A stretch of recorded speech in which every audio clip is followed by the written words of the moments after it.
이렇게 다양하게 다 조인하시고요. 감사합니다. 요즘 이렇게 동요를 가끔 제가 부릅니다. 동요가 참 좋더라고요.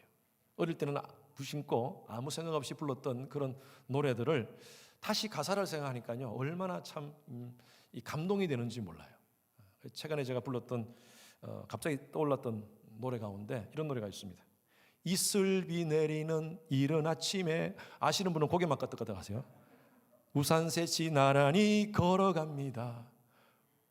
파란 우산, 검정 우산, 찢어진 우산, 좁다란 학교 길에 우산 세 개가 이마를 마주하며 걸어갑니다. 짠!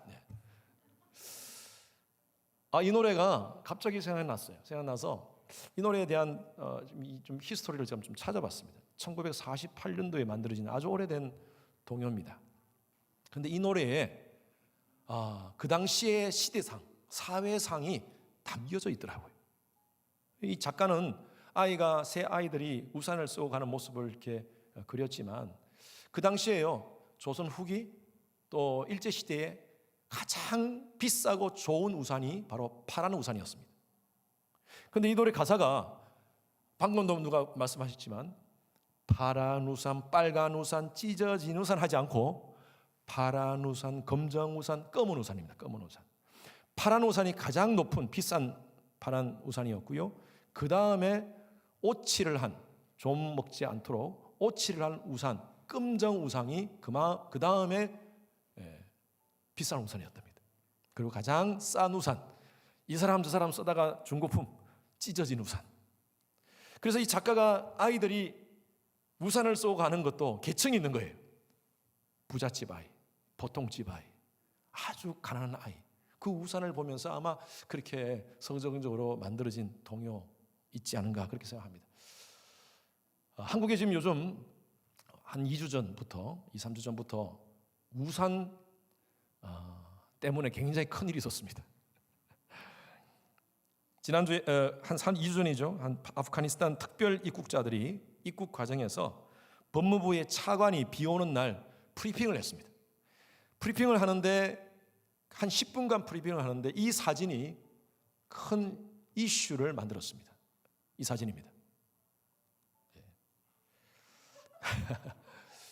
폭우가 쏟아지는 이 상황 속에서 10분간 뒤에 있는 법무부 직원입니다. 차관이 앞에서 이 브리핑을 할 때 법무부 직원이, 물론 차관이 의도한 건 아닙니다.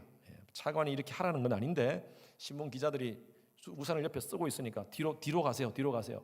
안 보입니다. 앉으세요. 뒷사람 보입니다. 앉으세요. 이렇게 하는 바람에 저렇게 들고 앞에서 이렇게 써 있는 모습이 막 뉴스에서는 이렇게 났어요. 국민들이 분노하면서 이 차관 갑질 아닌가, 그렇게 얘기가 나왔어요. 그런데 사실 차관이 의도한 건 아닙니다. 그러나 오늘날 이 시대의 모습, 높은 자, 낮은 자, 있는 자, 없는 자 따지는 이 시대의 사회상을 반영한 사진이 아닌가, 그렇게 한번 생각을 해봅니다. 그래서 요즘 대권 주자들, 정치하는 분들, 그런 분들이 요즘 자기 우산 자기 들기, 보통 보좌관이 옆에서 우산 받쳐주고 하는데 절대 다른 사람 안 주고 자기가 직접 들고 있는다고 합니다. 한자 성어에 동병상련이라는 말이 있습니다. 같은 병을 가진 사람끼리 서로 연민을 갖는다는 것입니다. 그렇구나, 아프구나, 나도 아프다. 그래서 서로 연민을 갖는다는 것이죠. 반대의 의미가요, 동상이몽이라는 말이 있습니다. 같은 곳에서 잠을 자는데 땅꿈을 꾼다는 것이죠. 마가복음 8장부터 예수님은요, 계속 제자들에게 십자가에 대해서 말씀하십니다. 내가 예루살렘에 들어가면 내가 곧 십자가를 진다. 죽고 그리고 3일 만에 부활한다. 그 말씀을 계속함에도 불구하고 제자들이 동병상련의 마음을 가지고 예수님께서 십자가를 지시는군요 라고 그렇게 마음을 갖고 같이 함께 예수님과 함께 그 고통에 동참하겠다는 그런 마음을 가져야 되는데, 제자들의 마음은요, 동상이몽이었습니다. 제자들은 뭐에 관심이 있냐면요, 누가 큰 자냐, 누가 큰 자냐. 여러분, 오늘날 교회가, 또 교회의 성도들이 예수님과 동병상련이 하고 있습니까? 아니면 동상이몽하고 있습니까? 하나님은 이 세대를 바라보면서 수많은 사람들이 아직도 영적으로 죽어가는 이 시대를 바라보면서 누가 저들에게 복음을 전가할까? 하나님의 마음을 전혀 모르고 우리는 동상이몽하고 있지 않는지요? 어떻게 하면 돈 많이 벌지? 어떻게 하면 잘나게 살 수 있지? 어떻게 하면 다른 사람 앞에 인정받을 수 있지? 이런 마음만 가지고 하나님 마음 상관없이 살고 있는 우리의 모습들이 아닌지요? 여러분, 지난 일주일 동안 어떻게 지내셨습니까? 전혀 하나님 마음과 상관없이 동상이몽으로 살고 있지는 않았는지요? 오늘 예수님께서는요, 오늘 이 말씀을 통하여서 하나님이 인정하는 진짜 큰 자가 누군가? 우리 스스로 한번 생각해 봅시다. 나는 정말 하나님 보시기에 인정받는 큰 자로 살고 있는지, 하나님의 마음에 동병상련하는 그런 마음을 가지고 있는지, 아니면 동상이몽으로 예수를 믿는다고 하나님 섬긴다고 하지만 하나님 마음과 따로 살고 있지 않은지. 여러분, 세상 나라의 관심은요, 세상의 논리는요 이겁니다. 누가 더 크냐? 누가 더 크냐?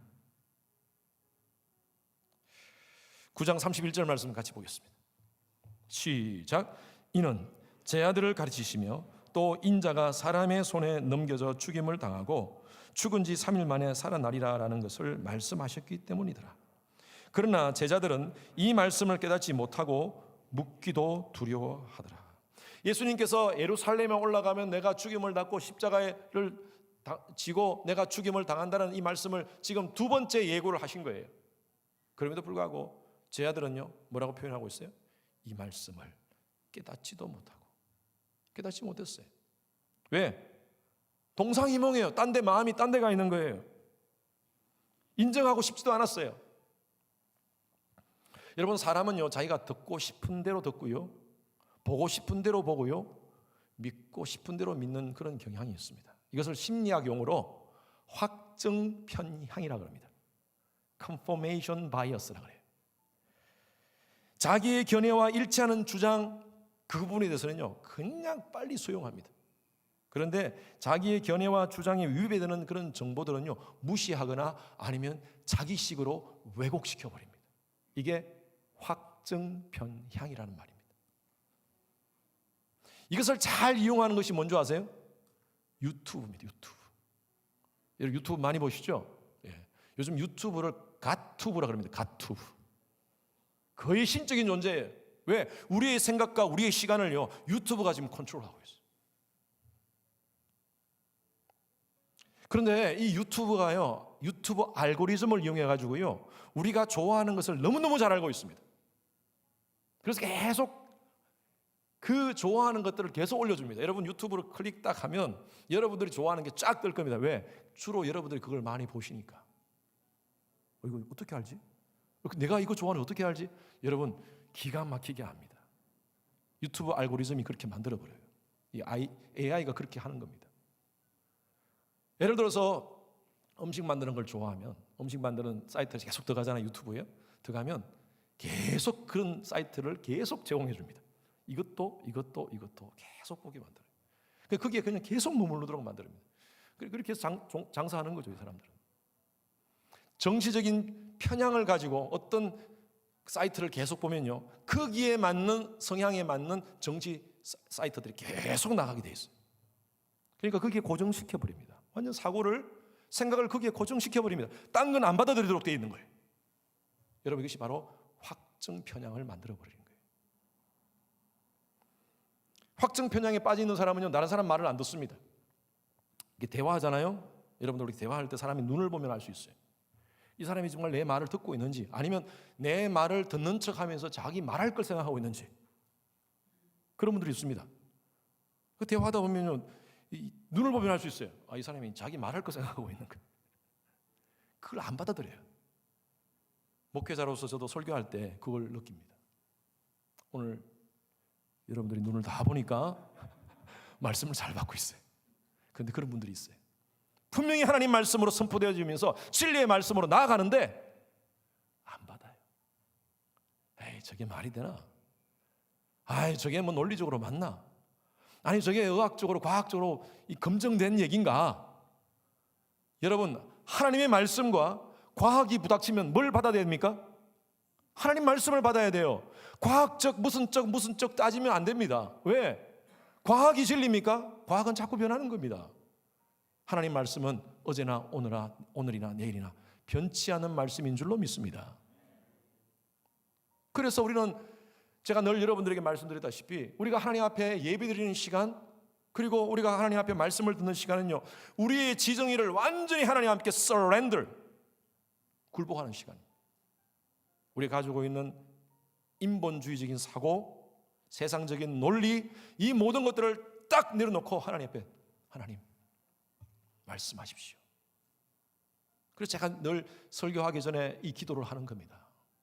이 말씀이 내게 주시는 말씀으로 받게 하소서. 왜? 안 그런 분들이 있어요. 안 그런 분들이. 아무리 하나님 말씀이라고 선포되어지고 이 자리에 앉아서 10년, 20년, 30년 있어도 안 변해요. 안 변해. 신앙적 확정 편향이 있는 분들이 딱 인본주의적인 사고로 탁 가려져가지고 하나님 말씀을 수용하지 않습니다. 지금 제자들이 그런 상태예요. 지금. 예수님께서 십자가에 대해서 그렇게 말씀하심에도 불구하고 마음은 딴 데 가 있는 겁니다. 지금 동상이몽이에요. 동상이몽. 예수님께서 묻습니다. 33절 같이 읽습니다. 시작. 가버나움에 이르러 집에 계실 때 제자들에게 물으시되 너희가 길에서 서로 토론한 것이 무엇이냐 하시되 그들이 잠잠하니 이는 길에서 서로 누가 크냐 하고 쟁론하였음이니라. 예수님께서 가버나움으로 가는 길에 제자들끼리 서로 막 얘기하는 걸 예수님께서 들었어요. 다 아십니다. 그런데 제자들에게 물었습니다. 너희들 길에서 오면서 무슨 얘기를 했느냐 하니까 말 안 해요. 예, 아이들도 그렇잖아요. 아이들도 뭐 본인이 불편하고 안 좋은 거는 말 안 하잖아요. 마찬가지 제자들도 똑같이 말 안 해요. 예수님이 아셨어요. 누가 크냐? 그 안에서 자기네들끼리 누가 크냐? 예수님이 예루살렘으로 들어가시면 이제 왕이 되면 누가 국무총리를 할 것이며 누가 어떤 장관을 할 것이며 아마 이런 얘기를 하고 있었던 것 같아요. 이 사람들이. 예수님은 다 아셨어요.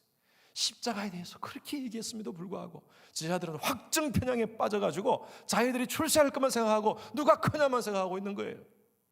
우리는 이걸 보면서 야 어떻게 제자이면서 그럴 수가 있는가라고 그렇게 얘기하지만 우리는 어떻습니까 지금? 여전히 예수님을 따른다고 하면서 예수님을 믿는다고 하지만 여전히 우리의 관심사가 어디 있습니까? 세상의 논리에 빠져 있습니다. 세상 사람들의 논리는요, 적자 생존, 약육강식의 이 사회 속에서 우리가 살아가면서 정글의 법칙 안에서 어떻게 하면 내가 잘 될 수 있을까? 어떻게 하면 돈을 많이 벌 수 있을까? 어떻게 하면 클 수 있을까? 어떻게 하면 더 많은 것을 소유할 수 있을까? 그렇게 관심을 갖고 세상의 논리대로 살다가 주일 와서는 우리가 이렇게 앉아 있는 거예요. 우리에게 지금 예수님께서 말씀하세요. 너희가 뭘 생각하고 있느냐 지금까지? 나를 따른다고 하면서 무슨 생각을 하고 있느냐?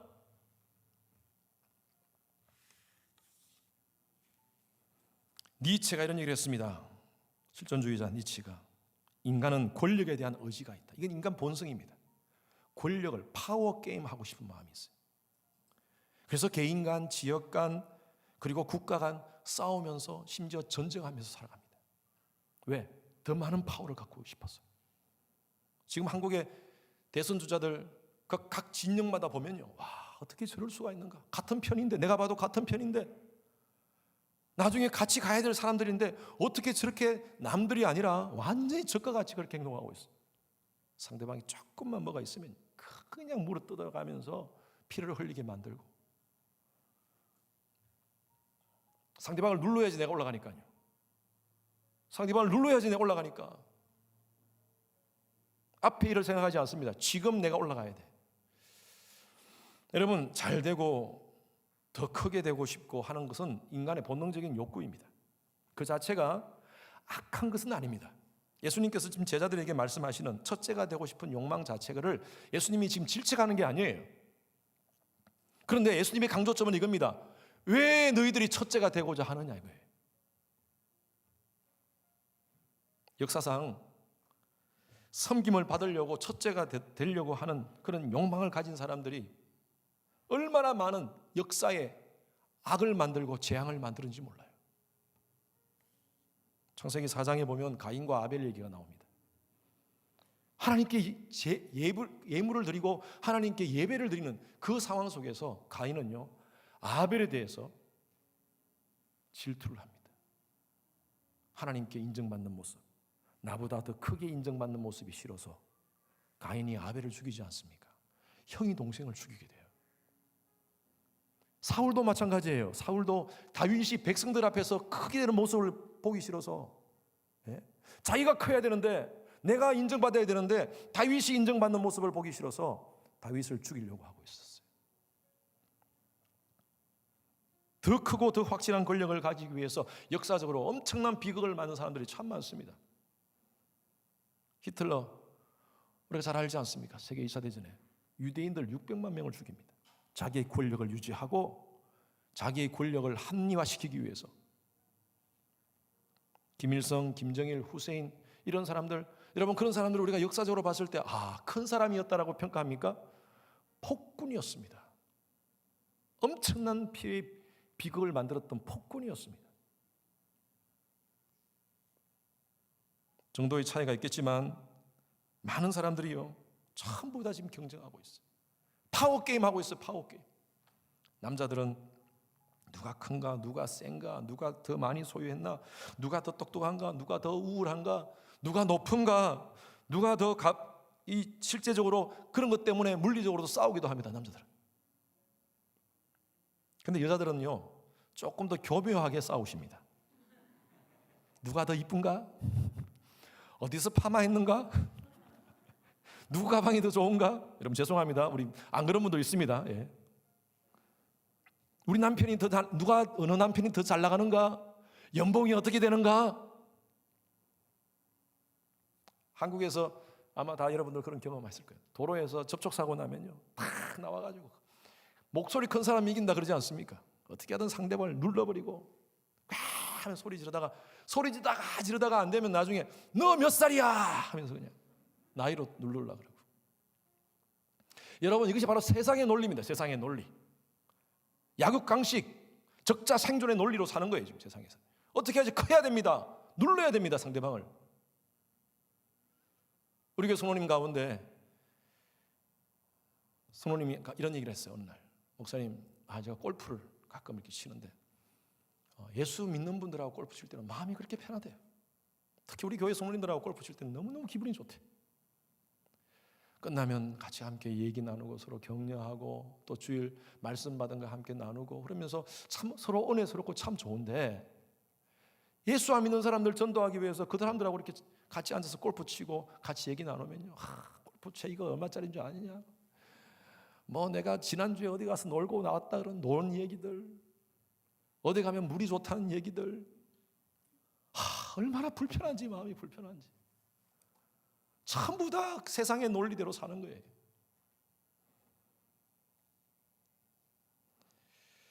예수님께서 우리에게 말씀하십니다. 적어도 너희들은 그러지 마라. 너희들은 그러지 마라.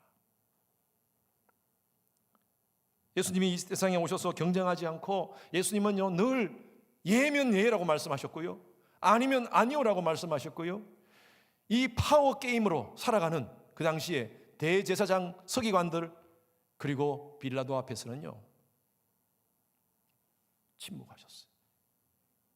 예수님 누구십니까? 하나님이시지 않습니까? 파워로 따지면요 온 세상에, 온 우주의 최고의 파워를 가지신 분이셨어요. 그런데 그들 앞에서는 침묵하셨어요. 왜? 사명이 있었기 때문에. 그리고 십자가의 길을 가셨어요. 침묵으로. 여러분, 이게 진짜 큰 자라는 것입니다. 예수님께서 우리에게 말씀하세요. 십자가의 길로 가는 것은요, 때로는 정말 당장은 힘든 것 같고 유약해 보이지만 그 길 끝에는 영광이 있다라고 말씀하십니다. 우리에게 세상의 방식대로 파워게임하는 그런 사람의 방식을 버리라고 말씀하십니다. 그리고 우리에게 요구하세요. 하나님 나라의 논리로 살아가는 거예요. 하나님 나라의 논리, 하나님이 인정하는 하나님의 관심을 가지고 살아가는 것입니다. 그게 뭐냐면요, 더 섬기라는 거예요. 여러분, 세상의 논리는요 누가 더 크냐 여기에 관심이 있는데, 하나님의 관심은요 누가 더 섬기냐. 35절 읽습니다. 아까 읽었던 말씀이지만 한 번 더 읽습니다. 시작. 예수께서 앉으사 12 제자를 불러서 이르시되 누구든지 첫째가 되고자 하면 뭇사람의 끝이 되며 뭇사람을 섬기는 자가 되어야 하리라 하시고. 여러분, 이것은요 세상의 질서와 하나님 나라의 질서는 완전 다릅니다. 세상 나라의 논리는요 어떻게 하든 파워 게임으로 해서 이겨야 돼요. 크게 돼야 돼요. 그런데 하나님께서 원하시는 삶의 방법은 끝이 되라는 거예요. 첫째가 되려면 끝이 되고 그리고 섬기는 자가 되라. 우리의 고정관념을 뒤집는 얘기입니다. 그러면서 예수님께서 제자들에게 시청각 교육을 시켜주십니다. 이 앞에 아이가 있어요. 아이를 나오게 합니다. 그리고 이런 말씀하세요. 37절 다 같이 읽습니다. 시작. 누구든지 내 이름으로 이런 어린 아이 하나를 영접하면 곧 나를 영접하며 누구든지 나를 영접하면 나를 영접함이 아니요 나를 보내신 이를 영접함이니라. 이 어린 아이는요 그 당시에 요즘 같은 경우만 해도 우리 아이들은 굉장히 인정합니다. 비행기를 타더라도 어린 아이를 갖는 그런 부모들은 먼저 타도록 합니다. 아이들을 그렇게 먼저 해주고. 미국은 여러분 어린이날이 있습니까 없습니까? 한국은 어린이날 있습니까 없습니까? 있습니다. 언제입니까? 5월 5일이에요. 그죠? 미국은 어린이날이 따로 없습니다. 매일매일 어린이날입니다. 그만큼 아이들이 인정받는 것이. 그런데 이 당시만 해도요 아이들은 인정하지 않았어요. 소유도 없고요 힘도 약하고요 그리고 늘 이 도움이 필요한 존재예요. 그래서 무시했습니다. 아이들을.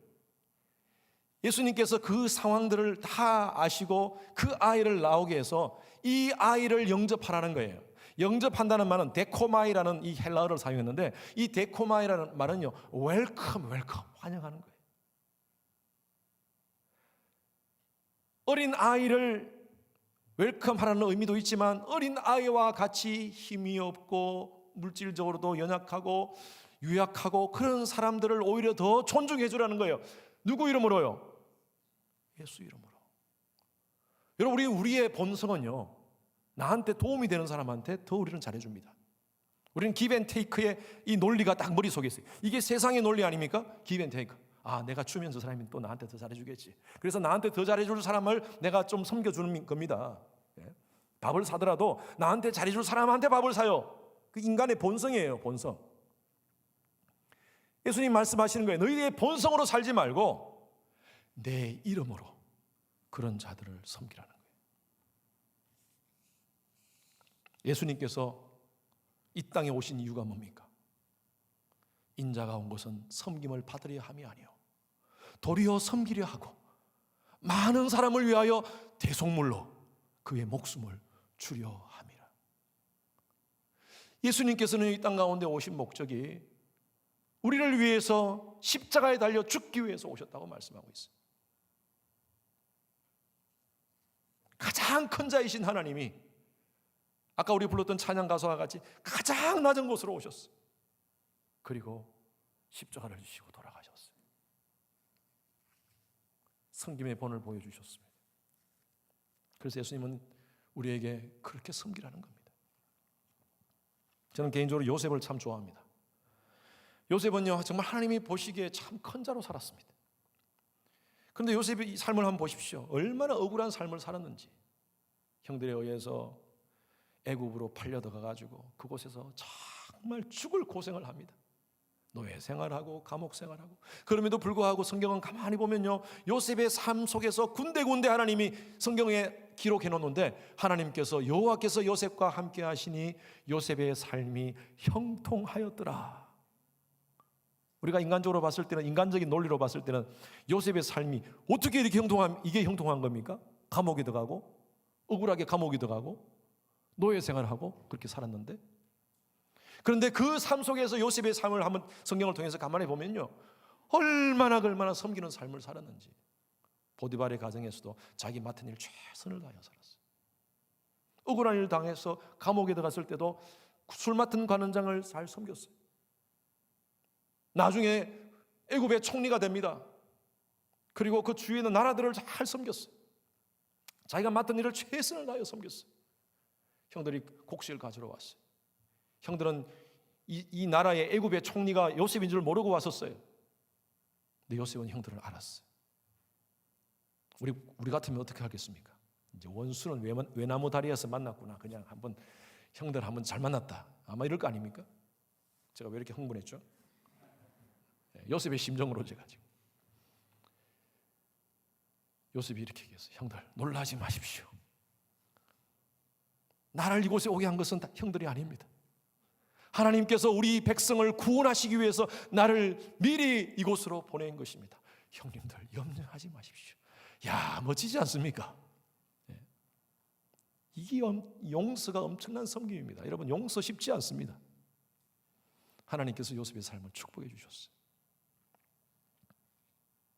여러분, 어떤 자리에든요 섬기는 자로 살면 하나님이 높여주십니다. 그런데 왠지 섬기고 살면 자존심 상하고 손해보는 것 같아서 안 섬기려고 그래요. 그러면서 자꾸 파워게임 합니다. 교회 안에서도 마찬가지예요. 파워게임 하시는 분들이 있어요. 좀 인정받고 싶었어요. 자기가 소유한 것으로 파워게임 합니다. 내가 어떤 게 있고 어떤 게 있고, 왕년에 내가 어떤 것을 가졌고 내가 무엇을 했고, 내가 어느 학교 출신이고 학력이 어떻고, 남편 연봉이 어떻고 우리 자녀 연봉이 어떻고. 교회 안에서도 그런 파워게임 하시는 분들이 있어요. 한국에 다닐 때 내가 어느 교회 출신이고 어느 교회 목사 밑에서 훈련 받았고. 여러분, 그게 자랑입니까? 그게 그런 은혜를 받았으면 더 잘 섬겨야죠. 더 잘 섬겨야죠. 여러분, 저희 교회 안에서 혹시나 막 내가 어떻고 저떻고 과거에 어땠고 내가 지금 뭘 하고 있고 뭐 하면서 그런 거 가지고 떠벌리면서 섬기는 분들이 계시면요, 여러분들 가만히 쳐다보세요. 그냥. 그리고 아이고 잘났어 하면서 싸우지 마시고요. 우리 교회 수준은 그렇지 않지 않습니까? 그죠? 보시고 아이고 하나님 불쌍히 여겨 주시옵소서. 말하면 안 됩니다. 그럼 또 싸웁니다. 그냥 속으로. 하나님 아직도 세상의 논리로 사는군요. 아직도 세상의 논리로 사는군요. 자기 자랑하면서. 하나님 불쌍해 보세요. 저희 교회는 그런 분들이 없다고 봅니다. 교회도 파워게임 하는 분들이 계세요. 교회끼리요. 어떤 목사님은요, 저는 목사로서 하나님을 섬기고 사는 것이 얼마나 제가 명예스럽고 참 좋은지 몰라요. 그런데 어떤 목사님은요, 박사학위를 딱 받으면 명함에 목사 빼고 박사 넣습니다. 아무개 박사. 저렇게 또 봤는데 분명히 목사님이신데 박사인 거예요. 아무리 봐도 목사가 없어.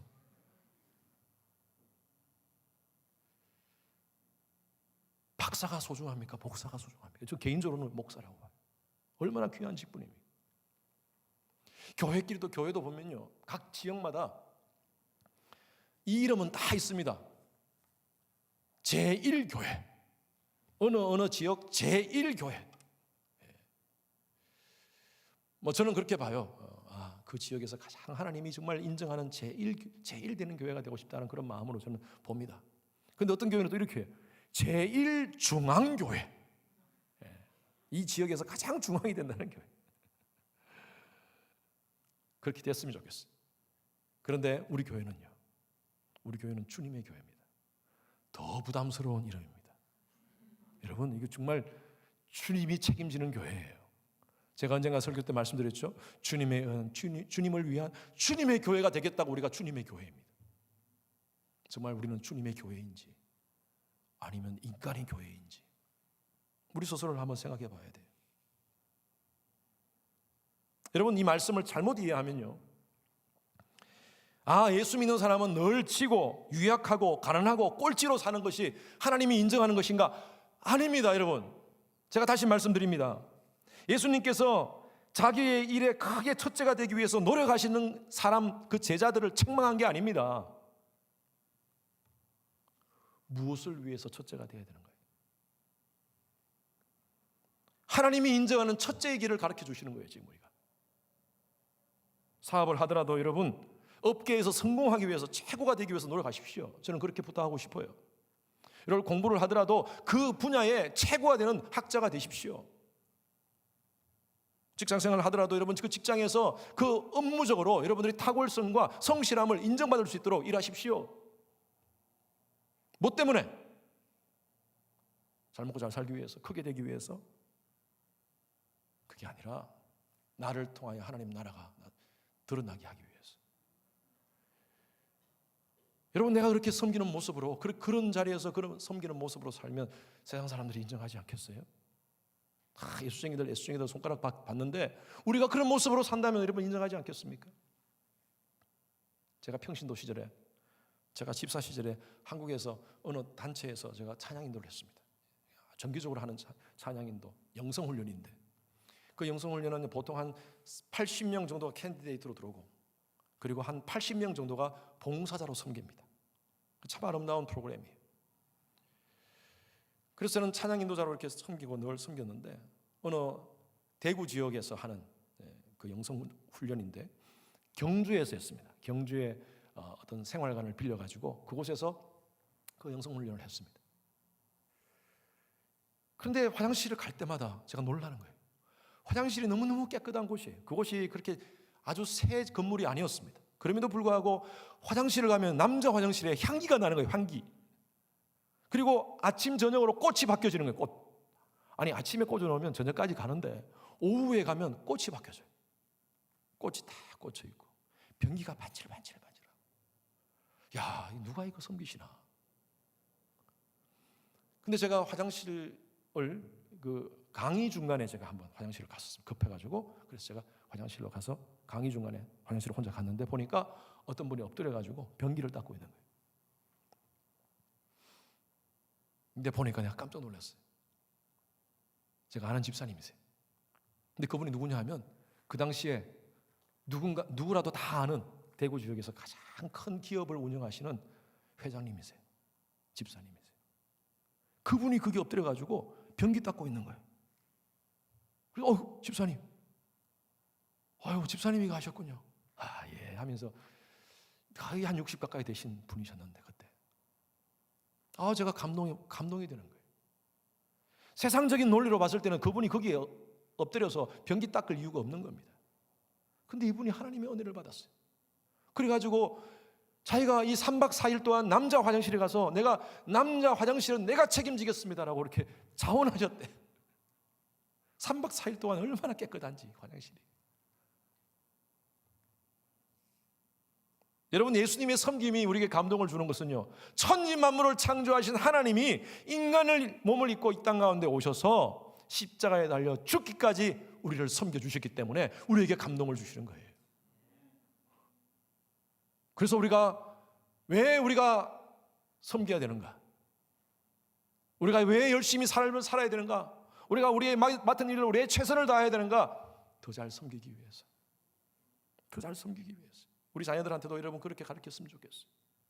너희들이 잘 먹고 잘 살기 위해서 큰 사람이 되어라. 예? 길거리 가면서 청소하는 사람들한테 여러분 절대 이렇게 교육하지 마십시오. 너 공부 안 하면 저렇게 돼. 여러분 그건 정말 아닙니다. 아이를 망치는 겁니다. 삶을 망치는 겁니다. 네가 하나님의 나라를 위해서 더 잘 섬기기 위해서 네가 하는 일에 최선을 다해. 여러분, 사람을 움직이게 하는 것은 두 가지가 있습니다. 하나는 힘이 있고요, 하나는 사랑입니다. 사랑의 승기입니다. 돈의 힘 무섭습니다. 인간이 가지고 있는 무력의 힘 무섭습니다. 권력의 힘, 이 파워 게임으로 무섭습니다. 그런데 이 힘으로 사람을 움직일 수 있어요. 그런데 이것은요 일시적입니다. 피상적입니다. 결과적으로 비극을 초래합니다. 그러나 사랑으로 움직이는 힘, 섬김을 통해서 사랑으로 움직이는 것은요 엄청난 효력이 있습니다. 용서하고 희생하고 사랑하는 거예요. 교회를 다니면서 예수님을 못 만난다는 분들이 계세요. 목사님, 예수님 못 만나겠어요. 아직도 믿음이 없는 것 같아요. 그렇게 얘기하시는 분들이 있어요. 교회만 다녀서 그래요. 교회를 다니면서 하나님 말씀을 받고 섬김의 삶을 살아야 돼요. 그래야지 예수님을 만날 수 있습니다. 제가 남가주에 있을 때, 캘리포니아에 있을 때 남가주 사랑의 교회를 방문한 적이 있습니다. 남가주 사랑의 교회를 예배를 마치고 나오는데 그 앞에 동상이 있어요. 동상. 그걸 보고 제가 참 은혜를 받았어요. 그날 설교는 기억이 없고 그 동상을 통해서 은혜를 받았어요. 근데 그 동상을 제가 사진을 찍고 싶은데 사진을 찍는 걸 깜빡 잊었어요. 근데 인터넷에 보니까 누군가가 그걸 찍어가지고 올려놨더라고요. 이겁니다.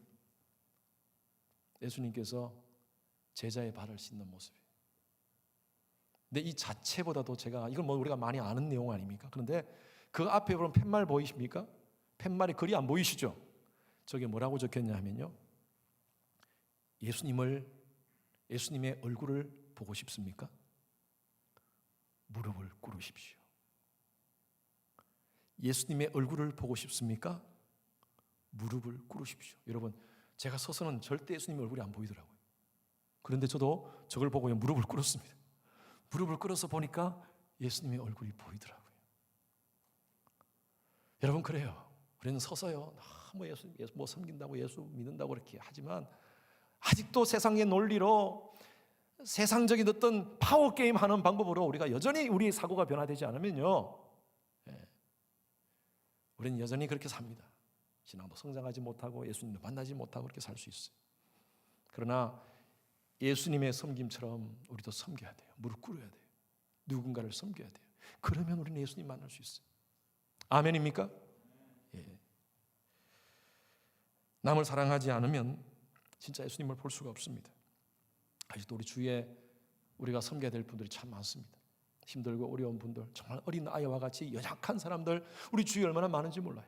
우리가 IT를 섬기는 것도 마찬가지고 지금 이 와중에 선교사님을 섬기는 것도 마찬가지입니다. 우리가 섬김을 통하여서 진짜 하나님께서 원하시는 동상이몽이 아니라 동병상련을 갖는 겁니다. 이 시대에 하나님 마음에 부합한 교회 되었으면 좋겠습니다. 여러분 개인도 마찬가지입니다. 하나님 마음에 부합한 그런 교인이 되었으면 좋겠습니다. 하나님이 원하시는 것이 무엇인가? 이 세상을 섬기라고 말씀하고 있습니다.